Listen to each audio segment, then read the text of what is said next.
ऐसे लोगों का विरोध करके आप क्या साबित करना चाहते हैं? अच्छा करने वाले व्यक्ति को अच्छा ना करने दिया जाए, बस यही तो बात हो जाएगी ना। उनकी प्रवृत्ति ऐसी है प्रेमानंद जी कि वो किसी की बुराई करते ही नहीं है। जब तक आप निंदा नहीं करोगे तब तक आप। नमस्कार, स्वागत है आप सभी का हिंदुस्तान 24 पर और मैं आप सबके साथ विपिन चौधरी। प्रेमानंद जी महाराज हमारे देश के बहुत बड़े संत हैं और हमारे देश में क्या विदेशों में भी लोग उनको मानते हैं और उनके दर्शन करने के लिए वृंदावन पहुंचते हैं। लेकिन अभी राजस्थान के एक आईपीएस अधिकारी हैं किशन साहेब मीना, उन्होंने एक पॉडकास्ट में प्रेमानंद जी महाराज को सरेआम पाखंडी बता दिया है। तो क्या वास्तव में प्रेमानंद जी महाराज के अंदर भी कहीं पर कोई पाखंड है और वो जो प्रवचन करते हैं उसमें कुछ पाखंड दिखाई देता है? जिस तरीके का उनका व्यवहार है, क्या वो पाखंडियों वाला व्यवहार है? आज इस बड़े ही गंभीर विषय पर बातचीत करने के लिए हमारे साथ महंत आनंद स्वामी जी मौजूद हैं। महाराज जी, बहुत बहुत स्वागत है आपका हिंदुस्तान 24 पर। आपका भी श्री कृष्ण मंदिर गीता धाम में मैं हृदय से स्वागत करता हूँ प्रियवर। महाराज जी, प्रेमानंद जी महाराज को आप एक संत के रूप में किस तरीके से देखते हैं? जो एक संत में गुण होने चाहिए, क्या वो सारे गुण प्रेमानंद जी महाराज में हैं? मैं हर बार यही बात कहता हूँ और दोबारा फिर यही बात पहले कहकर फिर शुरुआत करूंगा कि मैं प्रेमानंद जी महाराज की बहुत सारी बातों से इत्तेफाक नहीं रखता हूँ, लेकिन मैं उन्हें बहुत अच्छे संत के रूप में देखता हूँ। बहुत प्यारे व्यक्ति हैं, भक्ति भाव से भरे हुए हैं, पाखंड का अक्सर विरोध करते हैं। और मैं कहूँगा कि अगर इस तरह के संत हमारे सनातन धर्म में हों तो सनातन धर्म की स्थिति ही कुछ और हो जाए। वास्तव में मैं हृदय से प्रेम करता हूँ प्रेमानंद जी से। महाराज जी, लेकिन एक आईपीएस अधिकारी हैं किशन साहेब मीना, उन्होंने एक पॉडकास्ट में प्रेमानंद जी महाराज को पाखंडी बताया है। देखिएगा, इसमें आश्चर्य की बात इसलिए नहीं है कि इस देश में वर्तमान में फैशन चल गया है, भगवान श्री राम को गाली दे रहे हैं। यहाँ पर कह रहे हैं कि महाभारत भी काल्पनिक है, कृष्ण भी नहीं हुए, फिर कृष्ण को भी गाली दे रहे हैं। इस देश में भगवान कृष्ण के खिलाफ किताबें लिखी गई, सच्ची रामायण करके राम के खिलाफ रामायण लिखी गई, जिसमें राम को जो है बहुत बुरा व्यक्ति बताया गया। तो जब भगवान राम को बुरा कहा जा सकता है, कृष्ण को बुरा कहा जा सकता है और दूसरे अवतारी पुरुषों को बुरा कहा जा सकता है, तो फिर प्रेमानंद जी की तो बात ही क्या। तो ये कोई आश्चर्य की बात नहीं। प्रत्येक व्यक्ति अपनी राय रख सकता है। हमारे देश में वो व्यक्ति अपनी राय रख रहा है। मैं ये कहूँगा कि इस तरह के व्यक्तियों को बहुत सारा सोचकर बोलना चाहिए कि आप किसके खिलाफ बोल रहे हैं। प्रेमानंद जी महाराज ने तंत्र मंत्र टोटके का विरोध किया है, जो बहुत अच्छी बात है। प्रेमानंद जी महाराज ने इस तरह का कोई प्रचलन नहीं चलाया कि वो लोगों के संकट काट देंगे, दुख को हटा देंगे इत्यादि इत्यादि। वो लोगों को प्रेम से जोड़ते हैं, ब्रह्मचर्य की शिक्षा युवाओं को दे रहे हैं, बहुत अच्छी बात है। तो हमें ऐसे व्यक्तियों का सम्मान करना चाहिए। अगर कोई नहीं कर रहा तो उसकी मर्जी है, क्या कहा जा सकता है। महाराज जी, आपकी नज़र में पाखंड क्या है? मेरी नज़र में पहला पाखंड तो ये है कि जिस प्रकार से मैं यहाँ पर आपको इंटरव्यू दे रहा हूँ, यह मेरा एक पाखंड है। कारण यह है कि यदि मैं बहुत बेहतर इंसान होता तो मैं सोशल मीडिया पर दिखाई न देता, मैं बैठकर केवल परमात्मा का नाम लेता। मुझे इस बात का पता होना चाहिए कि दुनिया सुधरती नहीं है। तो कहीं ना कहीं दिल के किसी कोने में शायद यह इच्छा रहती होगी कि लोग हमें पसंद करें, लोग हमें देखें जानें। तो ये भी तो एक बेकार का आडंबर ही है ना। तो पाखंड तो बहुत सारी चीजें हैं, लेकिन सबसे पहले हम अपनी तरफ से देखें, यह भी कहीं ना कहीं एक पाखंड ही है। कायदे में तो मैं कहूँगा कि पूर्णतः पाखंड से तो दूर केवल वो साधु या वो साधक हैं जो समाज से, संसार से दूर परमात्मा के नाम में लगे हुए हैं। या वो किसान है जो खेत में काम करता है, अपने बच्चों का पालन पोषण कर रहा है, उसे दुनियादारी से कोई मतलब नहीं है, सबसे अच्छे से बोलता है। या वो मजदूर है जो बस चुपचाप अपने काम को कर रहा है, अपने बच्चों को पाल रहा है। उनका सपना है कि मेरे बच्चे बड़े होकर के जिंदगी में कुछ काम करेंगे, मानवता के साथ में रहेंगे। या फिर वो सच्चे साधु हैं। कायदे में थोड़े बहुत पाखंडी तो हम भी हैं, और हो सकता है ज़्यादा भी हूँ, अपनी नज़रों में हम खुद को थोड़े बहुत लग रहे हूँ। लेकिन इतना कतई पता है कि अगर हम बहुत बेहतर व्यक्ति होते तो हम सोशल मीडिया पर बिल्कुल ना होते। महाराज जी, सोशल मीडिया पर तो प्रेमानंद जी महाराज भी हैं। देखिएगा, मैं उनको पसंद करता हूँ, मैं उनसे प्रेम करता हूँ। मैं ये कहूँगा कि मैं अपने बारे में कह सकता हूँ कि मेरे अंदर क्या कमी है। जो व्यक्ति मुझसे बहुत आगे है, मैं उसके बारे में क्या कह सकता हूँ। मैं अगर उनसे तुलना करूं तो मैं अगर बोलूँगा तो मेरी बात को सुनने वाले उंगलियों पर आप गिन सकते हैं। और बहुत सारे लोग तो अगर आप मेरे क्षेत्र में मेरी वीडियो डालेंगे तो यहाँ पर गाली देने वाले भी मिल जाएंगे। लेकिन प्रेमानंद जी से प्रेम करने वाले व्यक्ति हैं। तो मैं यहाँ पर बैठकर प्रेमानंद जी को जस्टिफाई कैसे कर सकता हूँ? यानी कि कम से कम उनके समकक्ष हो या उनसे ऊपर हो कोई, वही तो जस्टिफाई करेगा ना। तो मैं तो बहुत पीछे हूँ, तो मैं जस्टिफाई उन्हें कैसे कर सकता हूँ? मैं तो अपने विषय में बता सकता हूँ। जो किशन साई मीणा है उनका कहना ये है कि ये जो राधा नाम है, राधा नाम का जप करो, राधा नाम का जप करो, ये भी एक पाखंड है। देखो, हर एक व्यक्ति के लिए पाखंड की अपनी अपनी परिभाषाएं होती हैं। मैं तो ये कहूँगा कि अक्सर लोग बाग ये कहने लगते हैं कि हमारे शास्त्रों में ढूंढ करके दिखाओ राधा नाम कहाँ पर लिखा हुआ है। मैं एक बात कहूँगा प्रियवर, कि अगर शास्त्र में ही लिख जाए कोई नाम, तो आप उसे प्रमाणित नहीं कर सकते कि हाँ यही परमात्मा का नाम हो सकता है। परमात्मा को आप जिस भी नाम से पुकारेंगे वो उसका नाम हो जाएगा। बस पुकारने वाले का भाव यह होना चाहिए कि यही नाम मेरे लिए परमात्मा का नाम है। वो पिता है तो वो माँ भी हो सकता है, वो स्त्री है तो वो पुरुष भी हो सकता है, पुरुष है तो वो स्त्री भी हो सकता है। ये तो पुकारने वाले के भाव पर निर्भर करता है कि वो कितने प्रेम के साथ में पुकार रहा है, फिर उसकी पुकार परमात्मा तक जाती है। तो ये मेरी मान्यता है। हो सकता है कि किशन सहाय मीणा का ज्ञान मुझसे ऊपर हो और वो सही कह रहे हो, मैं गलत हूं, लेकिन मैं अपनी राय दे रहा हूं यहाँ पर। महाराज जी, आपने अभी इंटरव्यू की शुरुआत में कहा कि मैं प्रेमानंद जी महाराज की कुछ बातों से इत्तेफाक नहीं रखता। जी जी। तो मतलब वो कौन सी बातें हैं? कई सिद्धांत होते हैं। मैं ये कहूंगा कि यहाँ पर मैं ही गलत हूँ, सब मुझे ही गलत माने। मैं ये नहीं कह रहा कि मैं सही हूँ। जिस प्रकार से प्रेमानंद जी महाराज ने व्याख्या की कि जो स्त्रियां हैं वो अपने पति को ही परमेश्वर माने, उन्हें अतिरिक्त किसी को परमेश्वर मानने की जरूरत ही नहीं है। उनका पति भक्ति करता है, तीर्थ जाता है, सब कुछ काम करता है, पत्नी उसके लिए सहायता कर रही है, तो उसका आधा फल उसे मिल जाएगा। हकीकत की बात तो यह है कि तीर्थ जाने से तो फल उस व्यक्ति को भी नहीं मिलेगा जो जा रहा है। तीर्थ जाने से इतना मात्र हो जाता है कि मन में भाव आ जाते हैं, वो टेम्परेरी भाव होते हैं। जिस तरह से हमने कहीं पर सत्संग सुना, टेम्परेरीली हम जो है थोड़ा सा अच्छे हो गए लेकिन फिर वहीं पर आ गए। तो एक अच्छा व्यक्ति घर पर बैठा हुआ भी अच्छा है, वह अपने घर पर अपना काम कर रहा है तो भी अच्छा है। एक मजदूर अपना काम कर रहा है तो भी अच्छा है।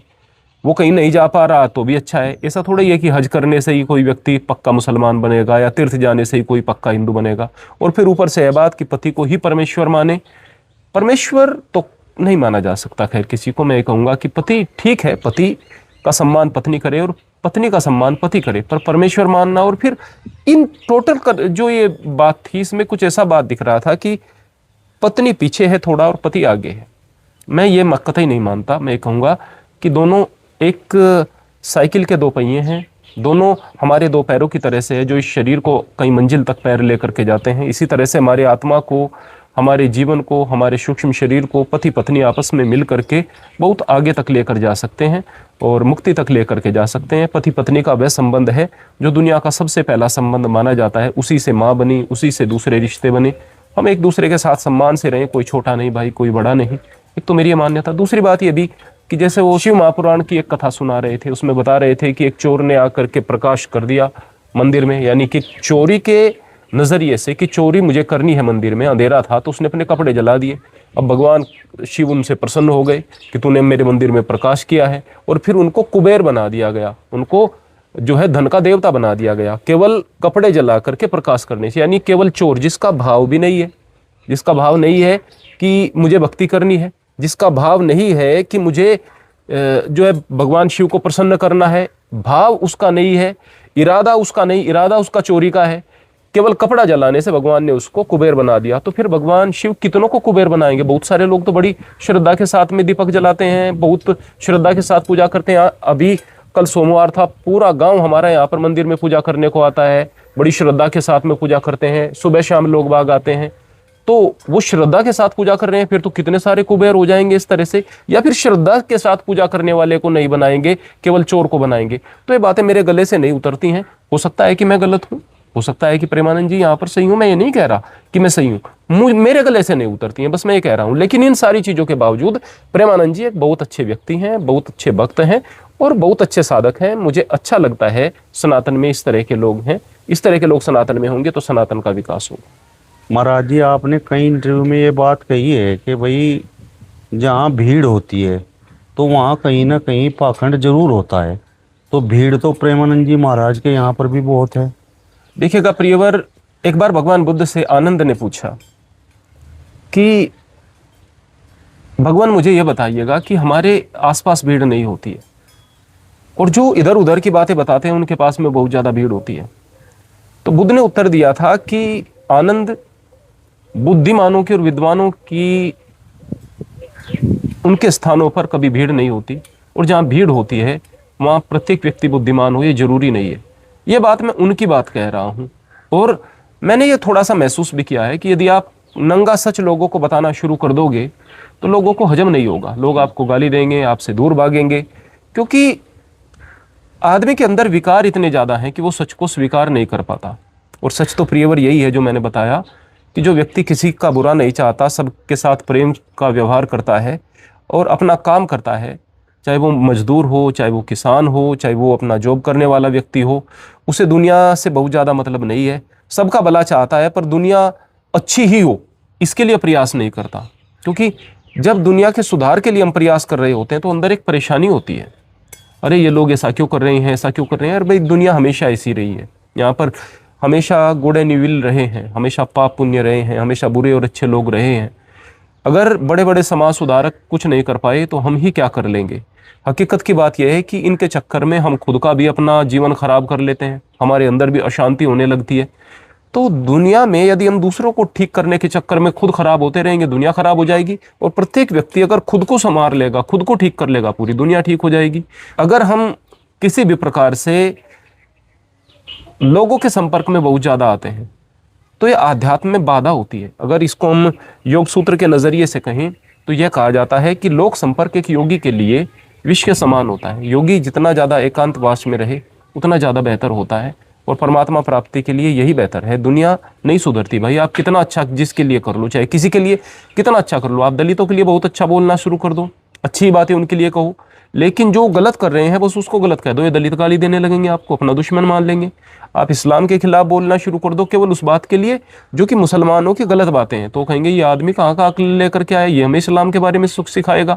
आप हिंदुओं के अंधविश्वास के बारे में बोलना शुरू कर दो, हिंदू आपसे नाराज हो जाएंगे। और गलत को गलत आप नहीं कहेंगे तो कहाँ के अच्छे आदमी। तो इसीलिए अच्छा आदमी खामोश हो जाता है, वो चुप हो जाता है, क्योंकि सही कहूँगा तो लोग मानेंगे नहीं और मेरे दुश्मन हो जाएंगे, मैं अपने काम से भी जाऊँगा। हकीकत यह है, और इसके अलावा कोई सत्य नहीं, मुझे ऐसा लगता है। मैं नहीं कह रहा मेरी बात सही है, मुझे ऐसा लगता है।